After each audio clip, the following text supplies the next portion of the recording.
de coronavírus, quem tem criança em casa sabe bem o dilema que é. Como diferenciar os sintomas, como levar ou não ao médico, o que é que a gente faz? Está todo mundo em casa, certo? Mas e depois, quando essas crianças voltarem para a escola? Então, tudo isso a gente está levando para uma especialista responder, que é a pediatra, a doutora Adriana Mancini, que atende a gente online. Seja bem-vinda, doutora Adriana, é uma alegria tê-la com a gente mais uma vez. Muito obrigada, Gislaine, sempre é um prazer.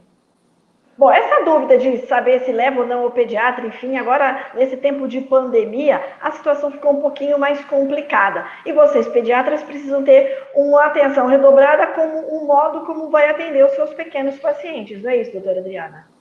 Com certeza. Apesar da faixa etária da pediatria estar mais ou menos protegida dos casos graves, a mãe, o pai, tem muita preocupação é sempre com a cria, né? E às vezes a criança está precisando de um atendimento médico e ela quer resolver sozinha. Então, uma coisa que a gente está enfrentando nessa pandemia, além do coronavírus, é a automedicação, que todo mundo sabe que isso é muito grave. Uma revista aí fez um levantamento e 70% das mães já admitiram que automedicaram o filho em casa. Então, isso, assim, é uma preocupação. E outra orientação que a gente quer dar é para não ir no pronto-socorro à toa. Então, são 2 pesos e duas medidas.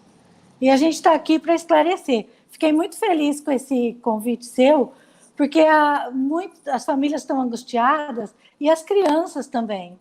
Por incrível que pareça, eu não estou atendendo tanto caso respiratório, mas estou atendendo muita criança que está tendo pesadelo, que acorda vomitando, que está com medo que o vovô e a vovó vão morrer. Algumas perguntam, será que sou eu que vou ser a culpada? Então, assim, essa mídia em excesso não faz bem para o pequeno, né? A criança tem que se sentir protegida, aconchegada.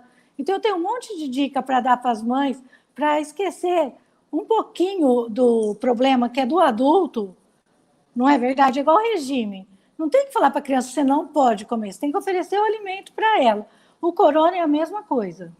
Então, vamos lá. Que dicas a doutora Adriana poderia dar para as mães, além de desligar a televisão e de não estressar tanto a criança com as suas preocupações com o coronavírus? A dica que todo pediatra dá sempre, né? Então, vamos lá. Boa higiene. Olha só, nunca foram tão limpinhos. Alimentação, uma boa alimentação. Precisa de vitamina D? Sim, no primeiro ano de vida a gente dá. E sempre a gente dá vitamina D e sol. Então, agora o que teu filho precisa é uma boa alimentação e ficar no sol. Não pode ficar lá preso dentro de casa também por conta do corona. Leva ele num lugar no quintal, abre a janela, ventilar. Vamos ventilar, deixa o corona nem entrar nem sair. Ventilar. A quem mora em apartamento, doutora Adriana, pode ficar na sacada? Eu vi uma mãe perguntando isso uma vez, porque ela tem dúvida se ela pode levar a criança ao playground do condomínio, por exemplo. É isso que não está podendo. Quem mora em prédio está mais estressado ainda do que quem mora em casa, né?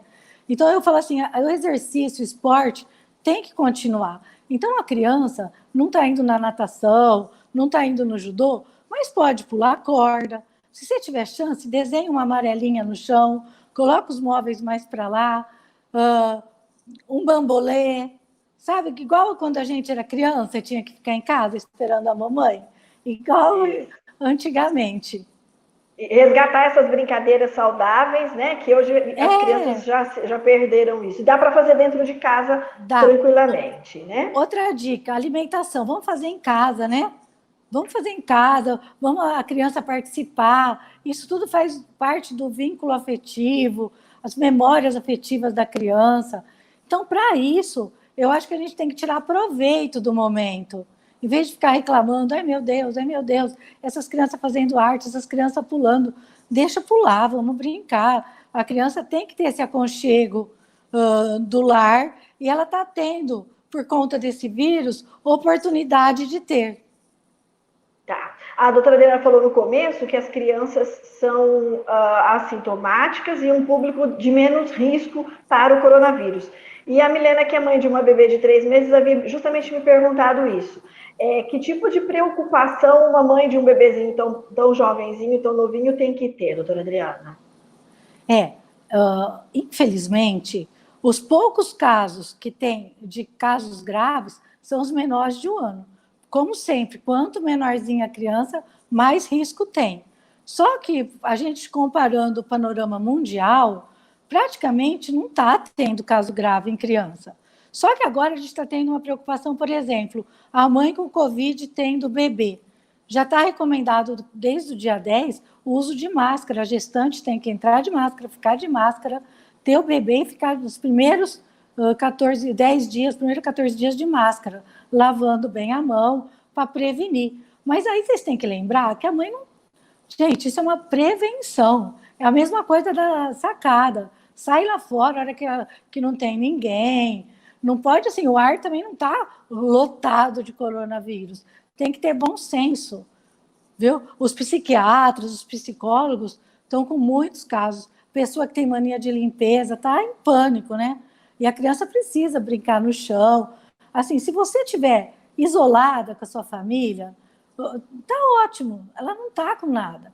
Agora, se o papai vai trabalhar, alguma coisa assim, deixa o sapato para fora, passa o álcool gel, já chega, toma banho, escova os dentes, esse tipo de coisa.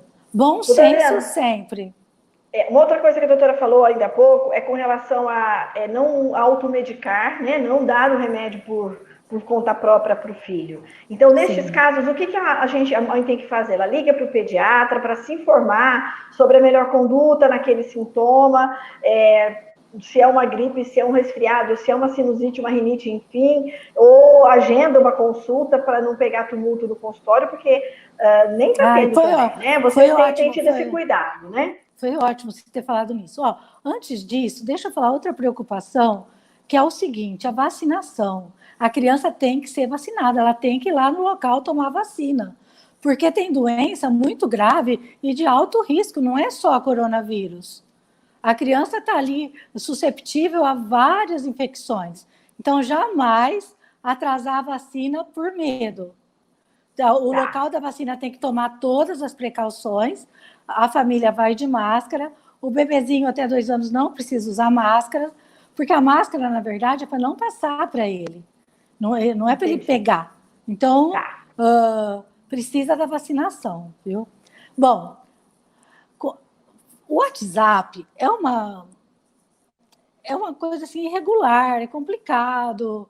Então, o que aconteceu? Esse ano, o CREMESP, por conta da pandemia de coronavírus, e só durante a pandemia, liberou a consulta por telemedicina. E alguns médicos estão fazendo. Eu estou nessa parte. Eu estou atendendo no consultório as consultas, porque não pode parar o consultório. Como eu disse, criança, ela precisa ser examinada, tem muita coisa que pode vir sem ser o coronavírus, então ela precisa de vir no consultório quando necessário. E a telemedicina, a mãe pode, através da secretária, acessar e pedir uma consulta por telemedicina. E a gente tem um papo inicial e tenta resolver.